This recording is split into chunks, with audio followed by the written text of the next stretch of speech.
ఏంటంటే ఇప్పుడు జాతక దోషాలు ఉంటాయి కదా ఎవరండి, ఆ జాతక దోషాలు ఉన్నప్పుడు ఖచ్చితంగా మీరు నవగ్రహ పూజలు చేస్తే ఈ దోషాలన్నీ తొలగిపోతాయి అని అంటుంటారు. అవన్నీ ఖచ్చితంగా తొలగిపోతాయా, లేకపోతే దీనికి ఇంకా ఏదైనా ప్రత్యామ్నాయంగా వేరే ఉంటుందా చేసుకోవడానికి పరిహారం? నవగ్రహ పూజలు చేస్తే జాతక దోషాలు పోతాయా లేదా, ఇంతవరకే చేయాలా, ఇంకేమైనా చేయాలా? అవునా? ఇక్కడ మనకు అసలు గ్రహాలంటే ఏంటో తెలియదు. అవును. గ్రహము అంటే తిరిగేది అని అర్థం. భూమి కూడా ఒక గ్రహమే కదా. అవును, తిరిగేది భూమి. ఎవరి చుట్టూ తిరుగుతోంది? తన చుట్టూ తాను తిరుగుతోంది భూమి. సూర్యుని చుట్టూ కూడా తిరుగుతున్నాయి. ఇవన్నీ ఎక్కడి తిరుగుతున్నాయి? సూర్యుని చుట్టూ. మరి సూర్యుడు ఎవరి చుట్టూ తిరుగుతున్నాడు అంటే ఆయన చుట్టూ ఆయన తిరుగుతున్నాడు. ఇంకెవరి చుట్టూ తిరుగుతున్నాడు సూర్యుడు అంటే మన వాళ్ళు ఈ ఉపనిషత్తుల్లో, వేదాల్లో ఈ విశ్వమంతా ఇలా ఒక పద్ధతి ప్రకారంగా ఖచ్చితంగా ఎట్లా తిరుగుతుంది, ఎవరో తిప్పినట్టుగా, ఎవరో చేసినట్టుగా. అంటే దీని వెనకాల ఏదో ఒక పరతత్వం ఉంటుంది, ఏదో శక్తి ఉంటుంది. ఆ శక్తి ఏమిటి అని కనిపెడుతూ చేసినటువంటి ప్రయోగాలే మన ఉపనిషత్తులు, వేదాలు, ఇవన్నీ. ఆ చర్చలే అవన్నీ కూడా దాంట్లో. ఇదేంటి అనే చర్చ. అలాంటి చర్చల్లో బయటపడింది ఏంటంటే ఈ విశ్వమంతా కూడా ఒకరి చేత తయారు చేయబడిందే. చూస్తే అట్లా అనిపించట్లేదు, కానీ ఒకరి చేత, ఒక తత్వం చేత, ఒక శక్తి చేత తయారు చేయబడినటువంటిదే అనేది కనిపెట్టారు. ఇది మనకు సహజంగా ఎక్కడ ఎక్కువ కనిపిస్తుందంటే మన విష్ణు సహస్రనామంలో విశ్వం విష్ణుర్వషట్కారో దాంట్లో ఉంటుంది. దాంట్లో మీకు గ్రహాల పేర్లు ఉండకపోవచ్చు, కానీ ఆ విశ్వం అనే దగ్గరలోనే విశ్వానికంతా కూడా ఈయనే కారణము, లేదంటే విశ్వమే ఈయన.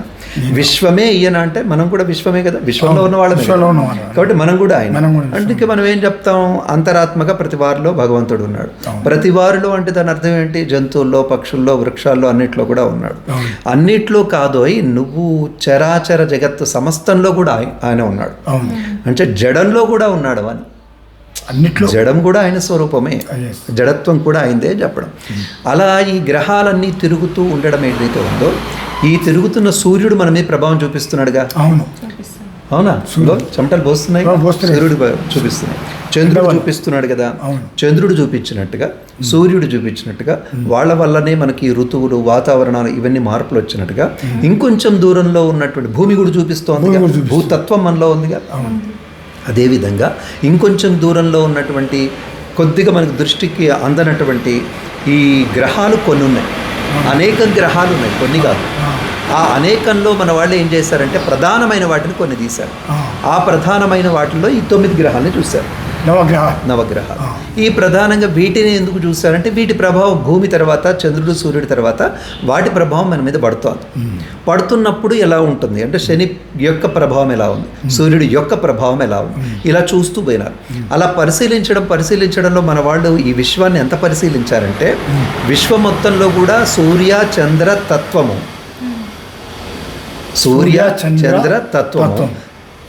గ్రహతత్వము, నక్షత్రతత్వము ఇవన్నీ కూడా దీంట్లో ఇమిడిపోయి ఉన్నాయి అని అర్థం.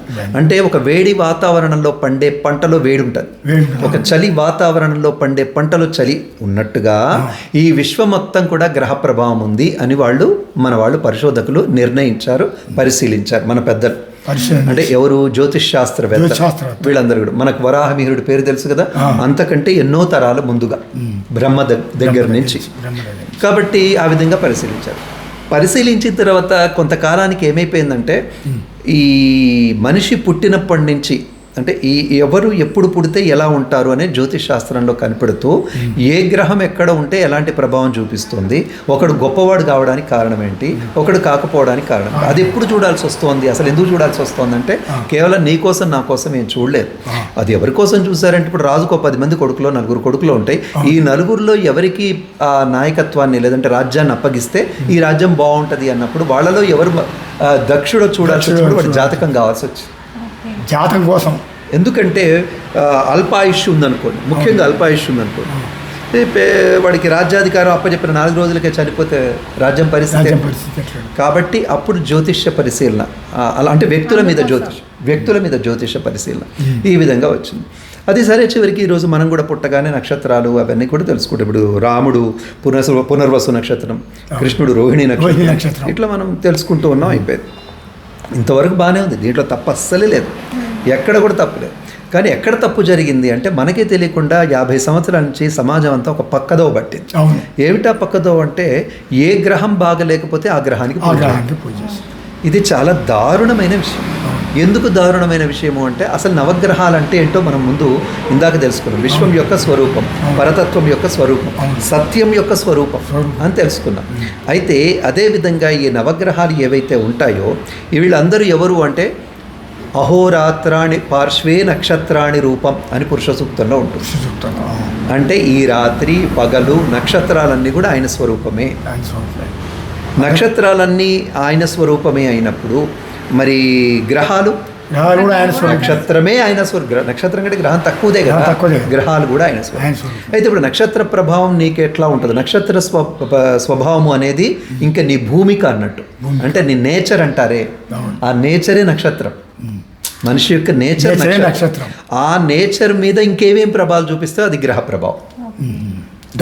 అది గ్రహ ప్రభావం. అంటే దాని ద్వారా అంటే ఈ నక్షత్రం ఉన్నప్పుడు ఈ గ్రహాలు ఇక్కడిక్కడ ఉంటే ఏం జరుగుతుంది అంటే ఇవాళ ఒక పునర్వసు నక్షత్రం, రేపు పుష్యమి నక్షత్రం, ఎల్లుండి ఆశ్లేష నక్షత్రం. ఈ 3 నక్షత్రాలకు కూడా గ్రహం దాదాపు అక్కడే ఉంటుంది. కొంచెం తేడాలు, పెద్దగా తేడా ఏముండదు, అక్కడక్కడే ఉంటాయి. కాబట్టి ఎలా పనిచేస్తాం అనేది మన వాళ్ళు చాలా జ్యోతిష్ శాస్త్రవేత్తలు చాలా గొప్పగా కనిపెట్టారు. మన దురదృష్టం ఏంటంటే ఈ ఆంగ్లేయ విద్యా విధానం వచ్చిన తర్వాత ఇవన్నీ పక్కకు తీసేసిన తర్వాత ఈ జ్యోతిష్ శాస్త్రాన్ని వాళ్ళు సైన్స్గా నమ్మకపోబట్టి దీని పరిశీలన పరిశోధన ఇక్కడ కనిపెట్టినటువంటి ఋషులు వీళ్ళందరి యొక్క చాలా గొప్ప తీవ్రమైన సాధన, వాళ్ళ కృషి మొత్తం కూడా అది దూరం అయిపోయింది జనానికి. ఇది కేవలం ఒక నమ్మకంగా మాత్రమే మిగిలినా పర్వాలేదు. ఎందుకంటే ఒక వ్యక్తికి నీకు ఇలా జరుగుతుంది అని చెప్పిన తర్వాత వాడికి అలా జరిగినప్పుడే నా దగ్గరికి వస్తాడు, కానీ లేకపోతే రాడు. అంటే జ్యోతిష్ శాస్త్రం తన మాట తను నిలబెట్టుకుంటుందిగా. నువ్వు అవునన్నా కాదు, నీ సైన్స్ కాదన్నా అవునన్నా నిలబెట్టుకుంటుంది కదా. అష్టగ్రహ కూటం వచ్చినప్పుడు సునామీ లాంటి, అది మన కరోనా లాంటివి వస్తాయని చెప్పాం, వచ్చిందిగా. నువ్వు నమ్మకపోతే నమ్మకపో, అది వేరే విషయం. కానీ వచ్చిందా లేదా? కాబట్టి జ్యోతిష్ శాస్త్రం సైన్సే. అయితే ఇవన్నీ మనం ఈ ప్రభావం చూపించడం వాస్తవమే. అయితే ఇట్లా ప్రభావం చూపించినప్పుడు ఇక్కడ ఉన్నటువంటి పండితులు అనుకోండి, ఆ తర్వాత ప్రజలు అనుకోండి, వీళ్ళందరూ ఈ గ్రహ పూజలు అనేటువంటి ఒక దందా లాంటి, వ్యాపారం లాంటి ఒక వ్యవస్థ తయారయ్యి శని బాలేకపోతే శని పూజ, కుజుడు బాలేకపోతే కుజుడు పూజ చేసి చివరికి వాళ్ళ దేవతలను చేశాం. శని బాలేకపోతే వాడికో అతనికో రంగు, అతనికో ధాన్యము, అతనికో తైలము, ఇవన్నీ కూడా రకరకాలు పెట్టి అతను ప్రత్యేకంగా చేసి నువ్వు ఇవన్నీ చేస్తే నీకు శని బాగవుతుంది, ఇవన్నీ చేస్తే కుజుడు బాగవుతుంది. ఇక్కడ సైన్స్ మనల్ని ఒక ప్రశ్న అడుగుతుంది. ఏమని అడుగుతాడంటే ఈ గ్రహం అనేది ఒక మట్టి ముద్ద లాంటిది. భూమి ఎలాంటిదో గ్రహం కూడా అలాంటిది కదా. మట్టి ముద్దకు మనసు ఉంటుందా? మట్టి ముద్ద నీ మాట వింటదా? మట్టి ముద్ద నీ మంత్రాలు వింటదా? ఒకవేళ అదే మట్టి ముద్ద అంటే ఇప్పుడు మన నల్లగొండ కొండ ఉంది, అది మన ఇంటికి అడ్డం ఉంది. ఓ తల్లి కొండ నువ్వు పక్క జరగని ఇల్లు కట్టుకుంటా అంటే జరుగుద్దా? ఓ సంవత్సరం పూజలు చేస్తే జరుగుద్దా? మరి అలాంటిది గ్రహ పూజలు ఎట్లా చేస్తావు అనేది వాళ్ళ ప్రశ్న. కరెక్టే అంతే కదా. వాళ్ళ ప్రశ్న చాలా సహేతుకంగా ఉంది, కానీ మన దగ్గర సమాధానం లేదు, మన వాళ్ళ దగ్గర. దానికి సమాధానం ఏంటంటే ఇందాక మనం చెప్పిందే అహోరాత్రే పార్శ్వే నక్షత్రాణి రూపం. ఈ నక్షత్రాలు ఇవన్నీ ఆయన స్వరూపమే అయినప్పుడు, గ్రహం కూడా ఆయన స్వరూపమే అయినప్పుడు, గ్రహంలో కూడా భగవతత్వం ఉంటుంది అన్నప్పుడు నేను పూజ చేస్తోంది మట్టి ముద్దకు కాదు, దాంట్లో ఉన్నటువంటి భగవతత్వానికి. అంతే. రాయిని మాత్రం కంటే దేవుడు కనరాడు, అంతే. దేవుని మాత్రం కంటే దేహం కనరాదు అన్నట్టుగా నువ్వేమో కేవలం దాన్ని మట్టి ముద్దలాగా చూస్తున్నావు, కానీ ఆ మట్టి ముద్ద అలా ప్రవర్తించడానికి కారణం ఏంటో నేను చూస్తున్నాను.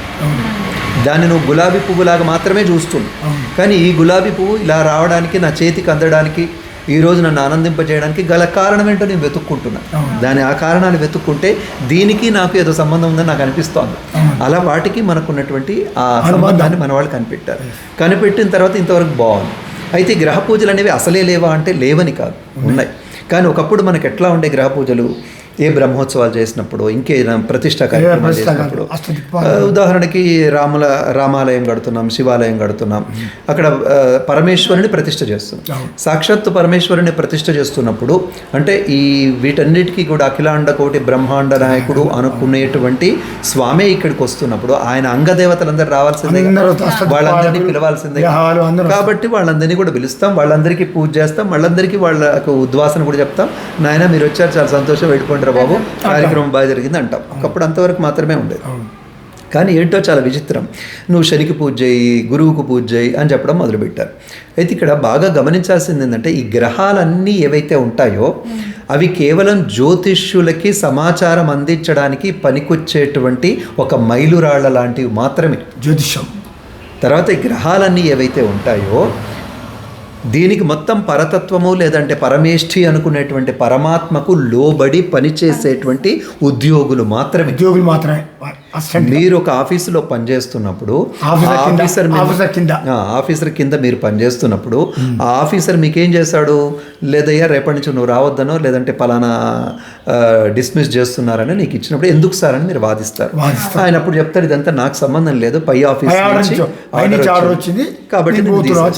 ఇప్పుడు మీరు ఆ ఆఫీసర్ కాళ్ళు ఎన్నిసార్లు పట్టుకుంటే మీ పని అయితే చెప్పండి? కాదు. ఎన్ని 1000 సార్లు పట్టుకున్నా కాదు. ఆయన ఇంటి చుట్టూ ఎన్నిసార్లు తిరిగినా కాదు.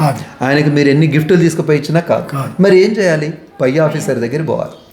ఎందుకంటే మీరు ఎన్నిసార్లు చెప్పినారు, బాబు ఇదంతా నా చేతిలో లేదురా, పై ఆఫీస్ నుంచి వచ్చిన ఆర్డర్స్ మాత్రమే నీకు చెప్తున్నాను, ఆయన్నే పట్టుకోవాలంటే అంతే కదా. అయితే ఇక్కడ ఈ చిన్న లాజిక్ మర్చిపోయారు మన వాళ్ళు. అది మర్చిపోయారు. ఇది మర్చిపోయారు. కేవలం ఈ ఆఫీసర్ చుట్టే తిరగండి అంటే ఒక వాచ్మెన్ రావద్దంటే వాచ్మెన్ చుట్టూ తిరిగితే ఎట్లా? సార్ మీ వాచ్మెన్ నన్ను లోపలికి రానివ్వట్లేదని నాకు లోపల ఉన్నటువంటి ఆఫీసర్కి కదా మనం ఫోన్ చేయాలి. అస్సలు అది కదా, ఆ లోపల ఉన్న వ్యక్తికి సార్ ఎందుకైతే రానివ్వట్లేదంటే అప్పుడు ఆయనే ఫోన్ చేసి పిచ్చాడుగా వాడు మనవాడే లోపల రాని అని ఒక మాట అంటాడుగా. ఇన్ని పూజలు ఎందుకు అసలు వాడిని అంతసేపు ఎందుకు బతిలాడుతావు అనవసరంగా? ఇక్కడ మనకి పొరపాటు జరుగుతుంది. అందుకని గ్రహ పూజలు అనేటువంటి ఈ జపాలు చేయడం, వేలకు వేలు పూజలు చేయడం ఒక రకమైనటువంటి గందరగోళమైనటువంటి పూజలు. తర్వాత చేశాననే సంతృప్తి వాడికి, కానీ ఇవన్నీ పనిచేయవు.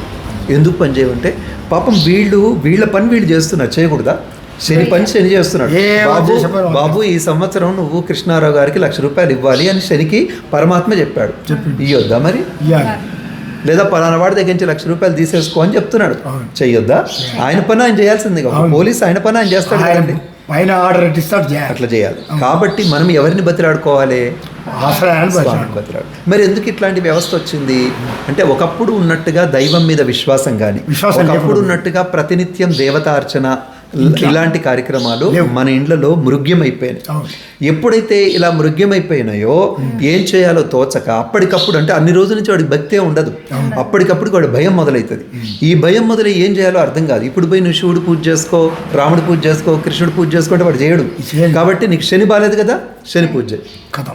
కుజుడు బాలేడుగా, కుజుడు పూజ. పెళ్లి కావాలిగా, కుజుడు పూజ. ఏంది గోలంతా గందరగోళం కదా. వెంకటేశ్వర స్వామి సుప్రభాతంలో అద్భుతమైన మాట ఉంటుంది.